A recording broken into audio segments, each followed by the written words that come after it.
प्रणाम प्रभु जी। हाँ जी, प्रणाम प्रणाम, बोलिए। प्रभु जी, जैसे आपने उस दिन बोला था कि गुरु चुनते हैं, तो हमें कैसे पता लगेगा कि हमें गुरु ने चुन लिया है? इसकी हमें पता लग सकता है इसके लक्षण, या हम हमारी अब भटकन रुक जाएगा? हमने तो गुरु को अपना लिया, गुरु ने हमें अपनाया कि नहीं, वो कैसे पता लगेगा? हाँ, ये बहुत अद्भुत बात। देखो, ये कैसा है, एक तरफा होता है ना। जी।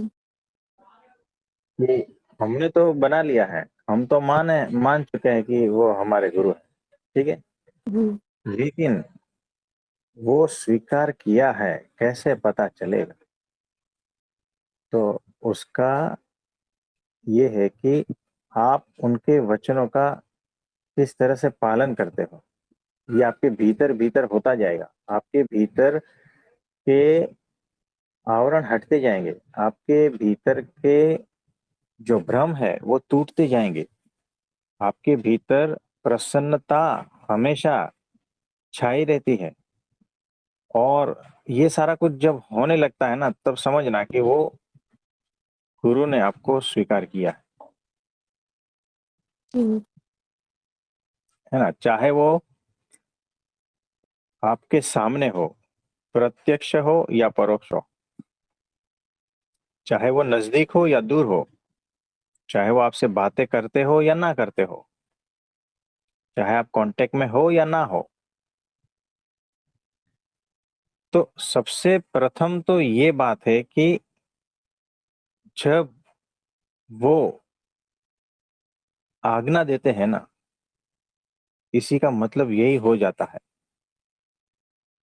आज्ञा किसको देते हैं? अपने शिष्य को ही तो आज्ञा देते हैं ना, जी। है ना। बाकी उसके लिए क्या है? कुछ नहीं। जी। तो शिष्य को जब आज्ञा देते हैं, तब ही समझ में आ जाता है कि वो गुरु ने आपको अपनाया है, चुना है। ये फर्स्ट स्टेज है। फिर उस आज्ञा का पालन कैसे कैसे करते हो, उनकी प्रसन्नता होती जाती है, होती जाती है। फिर उसमें भी जो है ना, एकदम प्रिय शिष्य, उसमें भी बहुत सारी कैटेगरी होती है ना। तो प्रिय शिष्य कौन है, ये देखना जरूरी है। तो वचनामृत के माध्यम से आपको पता चलेगा कि परमात्मा का प्रिय कौन है, जी। अक्षर ब्रह्म सत्पुरुष का प्रिय शिष्य कौन है।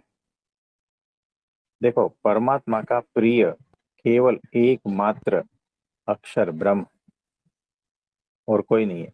इसीलिए हमें अक्षर ब्रह्म रूप होना है। उससे पहले देखो, वो प्रसन्नता दिखाएंगे, वो सिर्फ दिखाने की है। हाँ जी। एक होती है दिखाने वाली प्रसन्नता, यानी आप उनके पास जाते हो, गुरु के पास, आपसे हंस के बात करते हैं, आपको प्रसाद खिलाते हैं, आपके सर पे हाथ रखते हैं, है ना। ये सब कुछ, ये एक होती है क्रियाओं में प्रसन्नता जी। दिखाना। ठीक है। और हाँ जी। दूसरी होती है भीतर की प्रसन्नता, यानी वो डायरेक्ट भीतर से आती है, हार्ट से आती है। वो प्रसन्नता अद्भुत होती है, अलग होती है। वो बाहर से दिखती नहीं है, लेकिन डायरेक्ट आपके भीतर को छूती है। वो प्रसन्नता आपको बदल देती। जी। तो आपने हमारे गुरु के वीडियो देखे होंगे। हाँ तो जी बड़े से प्रभु जी। बड़ा गुंडा है ना, बड़े से बड़ा गुंडा है, वो उनके पास जाता है, उनको हार पहनाते हैं, उनको प्रसाद देते हैं, उनको जी। आशीर्वाद देते हैं, बहुत कुछ करते हैं। ये उनकी एक्शन है। जी। और मैं यहाँ 20 साल से सेवा कर रहा हूँ गुरु की, और मुझे कभी ऐसा किया नहीं है। ये होता है। लेकिन जो प्रसन्नता मैंने प्राप्त की है ना, वो प्रसन्नता उसने प्राप्त नहीं की है। याद रखना, गुरु की प्रसन्नता अलग होती है, सबके लिए अलग अलग होती है। उनकी एक्शन सबके लिए अलग अलग होती है। तो जैसा सामने पात्र है, उस हिसाब से वो वर्तन करते हैं, आचरण करते हैं। लेकिन वो दिव्य होता है, वो दोष युक्त नहीं होता है। तो अगर इस गुंडे को हार पहनाते हैं, उनका सम्मान करते हैं, प्रसाद देते हैं, ये सब कुछ करते हैं ना, तो उसके पीछे भी बहुत गहरा रहस्य छुपा है तभी। तो उनकी क्रियाएं वही जाने, है ना। हाँ, हाँ जी। तो उसमें मनुष्य भाव नहीं देखना है। लेकिन गुरु ने आपको चुन लिया है, उसका प्रथम स्टेप यही है कि आपको आज्ञा दी है कुछ। फिर जी, उस आज्ञा में आप कैसे कैसे आगे बढ़ते हो, वो आपके निष्ठा, आपकी पात्रता, ये सबके ऊपर है। फिर गुरु की प्रसन्नता प्राप्त होती है ना। और आपके सारे आवरण और ये सब कुछ हट जाता है, आप वो स्थिति तक पहुंच जाते हो। तो जी, उसमें बहुत सारी कैटेगरी है। जैसे स्कूल में होता है ना, फर्स्ट स्टैंडर्ड, तो एडमिशन हो गया, फर्स्ट स्टैंडर्ड में हो, तो कोई कोई स्टूडेंट फर्स्ट स्टैंडर्ड से भी निकल जाता है ना स्कूल में से। हाँ जी, कोई 10वीं के बाद निकलता है, कोई 5वीं के बाद निकलता है, जैसी जिसकी श्रद्धा, जी, है ना। तो जिसको पढ़ना है वो अंत तक पढ़ेगा, और जिसको माया में जाना है तो वो टाइम पास के लिए स्कूल में आता है और फिर चला जाता है। तो उस पर गुरु की प्रसन्नता नहीं होती, है ना। हाँ जी, और टेस्ट पेपर भी उसी के पास ही आता है जो सबसे तेज स्टूडेंट है, जिसको क्या कहते हैं, होशियार, हाँ जी, जो सबसे स्कॉलर जैसा, है ना, क्या कहते हैं, उसके पास टेस्ट पेपर जी, प्रथम, और भारी भारी पेपर आता है। जी। तो ऐसा है। इसमें और कुछ पूछना चाहते हो? जी प्रभु जी, जैसे मतलब मन की एक ऐसी दशा हो गई है कि जैसे पहले बहुत ऐसे लगता था कहीं जाना है, कहीं पहुंचना है, कहीं जब से आपसे जुड़ी तो ऐसे लगना है कि कुछ करना नहीं है, निश्चिंतता सी आ गई है। कभी कभार मन कहता है कि साधन भी नहीं कर रही है, कुछ भी नहीं कर रही है, बट फिर भी मन को कुछ ऐसा है ही नहीं कि कुछ करना रह गया है। तो ये निश्चिंतता, इतनी ज़्यादा निश्चिंतता जो साधन भी ना करे, ऐसा कोशिश भी ना करे, तो वो ठीक है या नहीं? ऐसे मतलब वो हो गया कि प्रभु जी कर ले। देखो, एग्जैक्टली बराबर ही है। जो आज्ञा है वही साधना है। उसके अलावा आप जो भी कुछ कर रहे हो अपने मन से, चाहे वो कैसी भी साधना हो, वो माया है। जी, क्लियर कट शब्दों में बता रहे हैं, सबको लिख लेना। आज्ञा से जो भी कर रहे हो वही साधना है। हाँ जी, और बिना आज्ञा के आप मन से कितनी भी साधना कर लो ना, वो सारी माया है। वो सारा अहंकार का, इच्छाओं का, वासनाओं का, कामनाओं का खेल है ना। तो जी, बिल्कुल निश्चिंत हो जाओ, एकमात्र आज्ञा है एकादशी की। हाँ और जी, कितना लंबा चौड़ा भगवान प्रकट है, और इतनी सहजता से आपको कह रहे हैं। हाँ जी, हम जितना आज्ञा का पालन करते हैं ना, उतना तो आपको दिया भी नहीं है, हाँ जी, किसी को भी नहीं दिया है ना। जी, तो इतने सहजता से कंसेशन रेट पे मिल रहा है सब भगवान, हाँ जी, याद है ना। तो निश्चिंत हो जाओ। जी प्रभु जी, तो ऐसा है। जी प्रभु जी, और कुछ बहुत-बहुत पूछना चाहते हो? नहीं, नहीं, बहुत-बहुत धन्यवाद प्रभु जी, बहुत-बहुत धन्यवाद। हाँ आभार। जी, नमस्ते। नमस्ते प्रभु जी। और किसी का कोई प्रश्न है तो बताइए। राम प्रभु जी। प्रभु जी, अभी सीमा जी ने आपसे एक बात कही कि हाँ हाँ निश्चिंतता सी आती जा रही है, हाँ हाँ, साधना करने को कोई इच्छा नहीं होती है। तो प्रभु बराबर। जी, इतने समय से आपके साथ जुड़े हुए हैं, तो हमने हम्म नोटिस किया कि निश्चिंतता बहुत अच्छी बात है, आ रही है, एक विश्वास है ये। परंतु हम्म एक निश्चिंतता हमें बेहोशी में भी ले जाती है, और हम्म। कई बार ऐसा हुआ है कि आपने इतनी हम सबको निश्चिंत किया है कि कई साधक तो यहाँ से छोड़कर ही चले जाते हैं। तो क्या ये सही है? इतना भी निश्चिंत हो जाना? देखो, जो बातों को नहीं समझ पाता है ना, वो छोड़ के चले जाते हैं, है ना। तो देखो, ऐसा कुछ नहीं है। जिन्होंने सत्पुरुष को जान लिया ना, वो छोड़ के नहीं जाता। तो जिन्होंने सत्पुरुष को जान लिया ना, उनके हर वचन को फिर जान लेता है। कि वो कहना क्या चाहते हैं, है ना। तो अगर सत्पुरुष ने कहा कि आप निश्चिंत हो जाओ, तो निश्चिंत हो जाना है। अपने मन की चलाओगे तो फंसोगे। आपके भीतर ही माया है।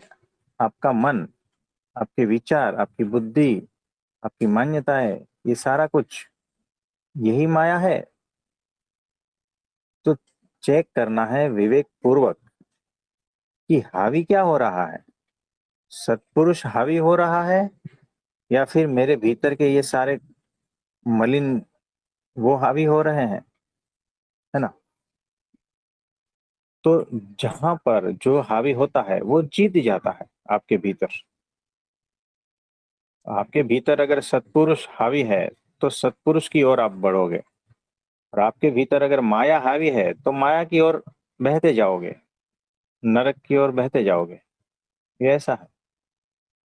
तो मेरे गुरु ने कहा कि खा पी के सो जाओ, मैं तुम्हें लेके जाऊंगा। उतने में विश्वास कर लो, कोई साधना नहीं। खा पी के सो जाना ये आज्ञा है और यही साधना है, लेकिन लोग नहीं समझ पा रहे, है ना। तो खा पी के सो जाना ये कोई आसान बात थोड़ी है। जब सत्पुरुष कहते हैं तो वो आज्ञा होती है और वही साधना होती है। यानी आपको भूख नहीं है, लेकिन सत्पुरुष ने कहा है कि खा पीना है, सोना है। आपको नींद नहीं आ रही है और सोने को कहा है, तो ये बड़ी साधना है या नहीं बताओ। भूख नहीं है फिर भी खा रहे हो क्योंकि सत्पुरुष की आज्ञा है। नींद नहीं आ रही है फिर भी आप सो रहे हो, सत्पुरुष की आज्ञा है। तो ये आज्ञा जो है, चाहे कैसी भी हो, छोटी से बड़ी से कोई भी हो, आज्ञा मतलब आज्ञा। और उस आज्ञा का पालन करते ही वो सत्पुरुष राजी हो जाते हैं, आपके सारे आवरण हटा देते हैं, है ना। तो ये बात है। तो प्रभु जी इसमें मान्यताएं ही आगे आ जाती हैं कि आप कहते हैं कि कुछ साधना मत करो, सत्पुरुष की आज्ञा पालन ही साधना है। परंतु भीतर ना वो मान्यता पड़ी हुई है ना, और अहंकार भी खेल खेलता है कि कुछ तो हाँ करो, बैठे-बैठे कैसे मिलेगा कुछ? तो इस हाँ, चक्कर में भी लोग हट जाते हैं कि ये तो कुछ बता ही नहीं रहे साधना। होता है। जो कोई ऐसा माइंड आता है यहाँ पर कि मुझे साधना सिखाए, कुछ साधना करवाए, तो ही मेरा कुछ भला होता है ना। तो वैसी मान्यताएं, हमने कहा ना, मान्यताएं माया है। सत्पुरुष तक पहुंचने नहीं देती, और पहुंच गए तो वहां से उखाड़ के फेंक देती। तो अपनी मान्यताएं, धारणाएं, कहीं से सुना हुआ ज्ञान, अहंकार, स्वभाव, ये बहुत सारा ऐसा कुछ है जो सत्पुरुष, हमने कहा ना 500 करोड़ का डायमंड आपके हाथ से छीन के लेके गया। आपकी मान्यताएं छीन के लेके गया। होता है ऐसा। जी, प्रभु तो जी। वो तब मानेगा जब बहुत सारी हजारों साधनाएं करने के बाद भी जो है ना, शांति नहीं मिलेगी ना, तब मानेगा। तो बुद्ध भगवान ने क्या किया था, हजारों प्रकार की साधनाएं, जिस गुरु के पास जाता था वहां साधनाएं आती थी। और जो कहता था ना गुरु, उस हिसाब से वो सार धार एकदम परफेक्ट करते थे। तो गुरु कंटाल जाता था कि इतना बड़ा पावरफुल शिष्य आज तक देखा नहीं है। वो गुरु उनको छोड़ देते थे कि अब मेरे बस का बात नहीं है, आप आगे बढ़ जाओ। वैसे शिष्य थे वो। तो सारी कितनी हजारों साधनाएं की, हजारों तरह की साधनाएं की। कोई भी गुरु समर्थ नहीं था उनको इस प्रकार का ज्ञान देने के लिए। उनको जो ज्ञान हुआ वो सारी साधना एक दिन छोड़ दी, मतलब छूट गई। कि ये सारा कुछ करने के बाद भी, मतलब खजूर पे अटके, आसमान से अटके गिरे तो खजूर पे अटके, ऐसा होता है ना। सारी साधना करने के बाद भी जो होना था वो नहीं हुआ, उल्टा तकलीफ में आ गया, है ना। तो सारा कुछ छूट गया। और जिस दिन वो, जिस क्षण छूटा ना, उस दिन ज्ञान हो गया। तो करना है तो वो भी रास्ता है, साधनाओं का भी रास्ता है, लेकिन वो बुद्ध इतने प्रखर थे, और यहाँ पर हम जितने साधक देख रहे हैं ना, उसमें वो क्वालिटी नहीं है, तो साधना करके वो पाएंगे नहीं कुछ। इसीलिए हम कहते हैं साधना करके मर जाओगे, टूट जाओगे, मिलेगा कुछ नहीं। स्वामीनारायण भगवान ने भी वो 500 परमहंसों को अनंत साधनाएं करवाई, जानबूझकर करवाई। वो सामने थे ना, भगवान प्रकट थे, फिर भी उनकी साधनाएं करवाई, क्योंकि कभी कभी उनके पास आने वाले थे ना, बहुत साधनाएं उसमें फंसे थे। यानी ऐसी साधना करवाते थे कि आपको खुजली आती है ना, तो खुजाना नहीं, है ना। यानी आपको कहीं पर भी अगर कोई कुत्ते का भी आवाज आता है ना, तो वहां नहीं रहना है। अब बताओ, कुत्ते का आवाज कहाँ नहीं आएगा गांव में? कौन सी जगह पे नहीं आएगा? जगह ढूंढ ढूंढ के परेशान हो जाओगे जहां कुत्ते का आवाज नहीं आता है। और गांव में सन्नाटे में जो है ना, रात को तो कुत्ता तो भौंकता है, तो कितनी दूर तक आवाज आती है। तो वहां ठहरना नहीं है, ऐसी आज्ञा थी। और भिक्षा में जो भी मिलता है ना, वो लेकर उसको पोटली बनाने का, यानी वो जो कपड़ा है उसमें रख के फिर उसको पानी में, तालाब में भिगा देने का, और फिर उसको निचोड़ देने का, और फिर वो जो चीज है ना कुत्ते को देने का। अगर वो कुत्ता नहीं खाता है ना, तो ही तुम्हारे को खाने का। अगर वो कुत्ता खा जाता है तो फिर से उसको पानी में भिगा के निचोड़ देना। ये साधना थी। बहुत सारी साधनाएं थी जिसमें से आप पार हो ही नहीं सकते, ऐसी भयंकर भयंकर साधनाएं थी।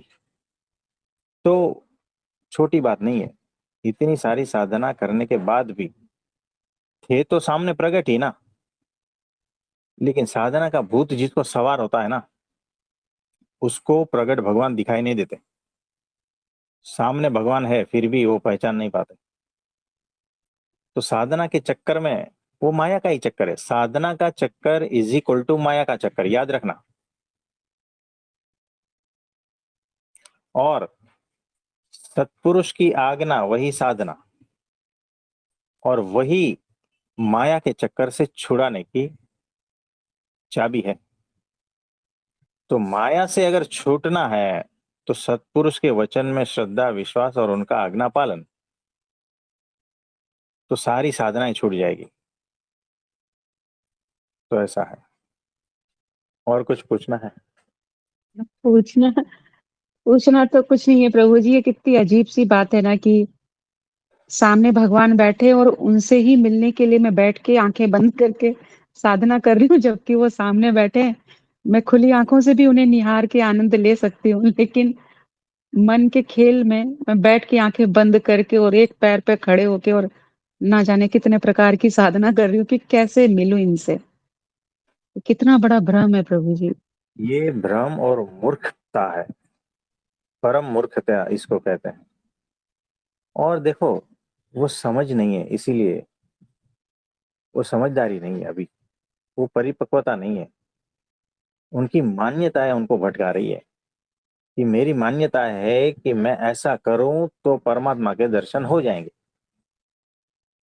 अब दो कौड़ी की मान्यताओं को लेकर तुम साधनाएं कर रहे हो, और साधना तो है सुषुप्ति में खत्म हो जाती है, सपने के पार भी नहीं जाती, और चले हो परमात्मा को पाने के लिए, परमात्मा के दर्शन के लिए। क्या औकात है? कुछ भी नहीं। तरस आता है, दया आती है ऐसे लोगों पर, समय खराब कर रहे हैं, दुख होता है। लेकिन हम कितना भी कहें ना, उनकी मान्यता इतने जोरों से है ना, कि वो शब्द कानों पे नहीं पड़ते, वो भटक जाते हैं। ये ऐसा ही होता है।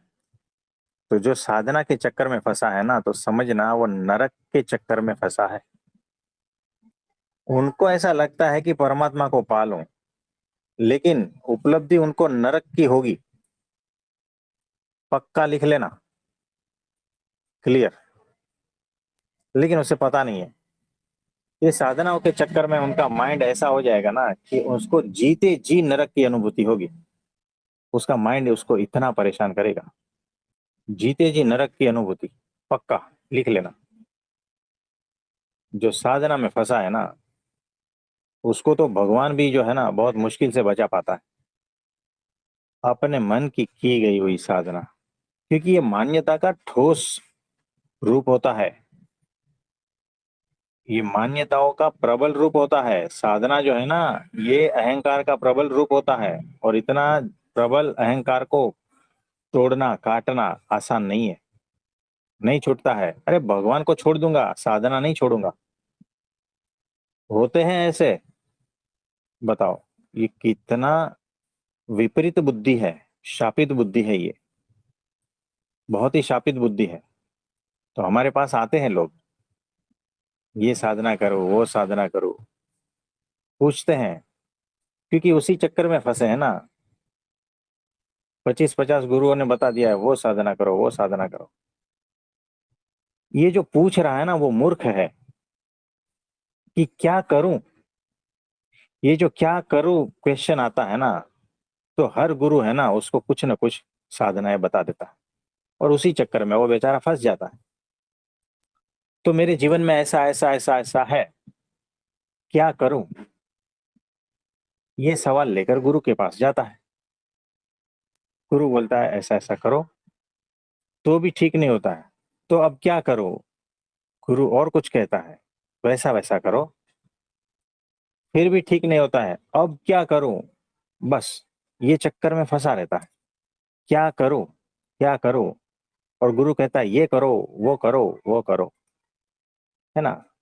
तो क्या करो और ये करो, इसी चक्कर में वो घूमता रहता है घूमता रहता है। हल कुछ होने वाला नहीं है इससे, क्योंकि जब तक कर्ता भाव है, क्या हल होगा, कुछ नहीं होगा, शांति नहीं आएगी। माया वाला थोड़ा आनंद आएगा, और वो भी 10%। 90% तो दुख ही है माया का, और उस 10% माया वाले सुख के लिए वो 90% दुख सहन करता जाता है, पता भी नहीं चलता। इतना बेबस लाचार हो चुका है। दया आती है हमें, रोना आता है, क्या हालत बना के रखी है। जब हमारे पास आता है ना, तो होपलेस हो जाता है, कुछ बचा नहीं है उसमें अभी, है ना।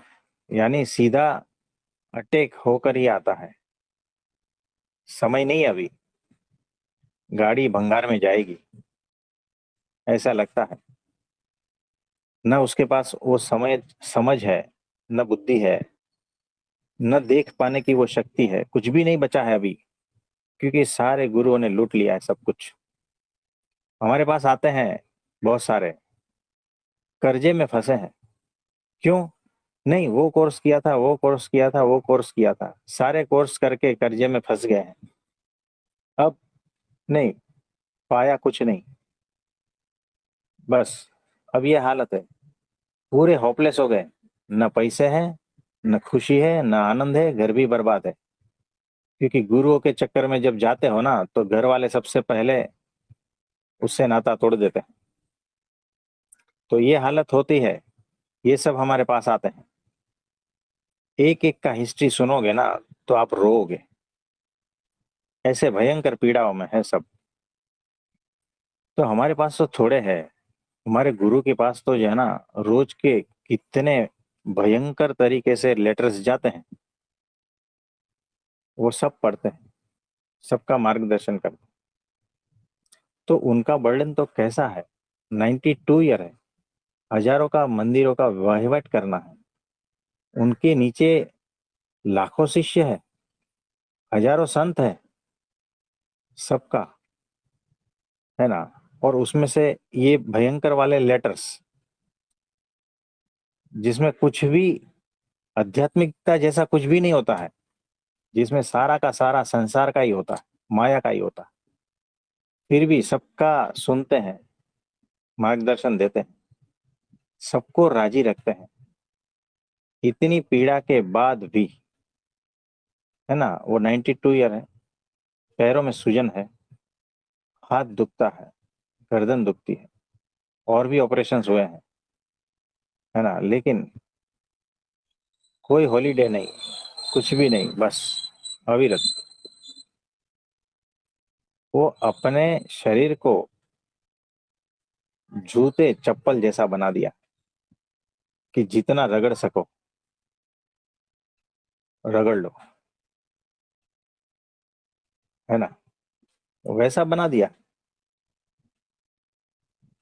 तो ये उनकी करुणा है। फिर भी लोग समझते नहीं है ना, बहुत सारे चक्करों में फंसे हैं। तो कोई बात नहीं, हम प्रार्थना ही करते हैं, वो भी प्रार्थना ही करते हैं कि सबको विवेक जागृत हो, सद्बुद्धि प्राप्त हो, है ना, और प्रगट भगवान को पहचानने की शक्ति मिले, और ये सारे चक्कर से छूटे, दुख से छूटे, ऐसा भगवान से प्रार्थना करते हैं। तो ठीक है। जी प्रभु जी, धन्यवाद। हाँ जी।